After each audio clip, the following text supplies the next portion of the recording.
শেখ হাসিনা ও তার দোসরদের নথি চাওয়ার পরে সচিবালয়ে আগুন। তো এটা নিয়ে দৈনিক ইত্তেফাক একটি নিউজ করেছে, সেটাই আমি আপনাদের মাঝে শেয়ার করব। শেখ হাসিনা ও তার দোসরদের নথি চাওয়ার পর সচিবালয়ে ভয়াবহ আগুন লাগা ও অনেক নথি পুড়ে যাওয়ায় দেশের মানুষকে ভাবিয়ে তুলতে বলে মন্তব্য করেন বিএনপির সিনিয়র যুগ্ম মহাসচিব রুহুল কবির রিজভী। বৃহস্পতিবার ২৬ ডিসেম্বর ঢাকার রিপোর্টার্স ইউনিটিতে এক আলোচনা সভায় রিজভী বলেন, এই আগুন ঘটনায় মানুষের মনে বিরাট প্রশ্ন দেখা দিয়েছে। রিজভী বলেন, চারদিকে বিভিন্ন ঘটনায় আমরা ভয়ার্ত, ব্যক্তিগতভাবে নয় রাষ্ট্রীয়ভাবে ভয়ার্ত। আমরা এর আগেও দেখেছি, যখন কোনো মন্ত্রী সচিবের বিরুদ্ধে জনগণের প্রতিবাদে আসে তখন সচিবালয়ে ফাইল গায়েব হয়ে যায়, আগুন লেগে যায়।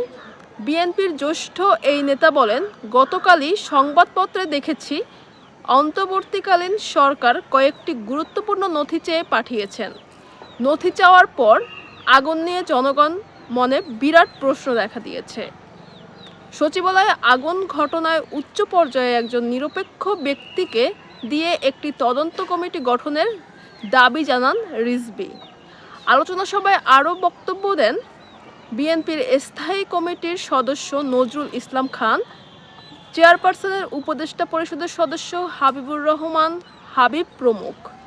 উল্লেখ্য, ফায়ার সার্ভিসের তথ্য অনুযায়ী তারা সচিবালয়ে আগুন লাগায় খবর পায় গতকাল বুধবার দিবাগত রাত ১:৫২।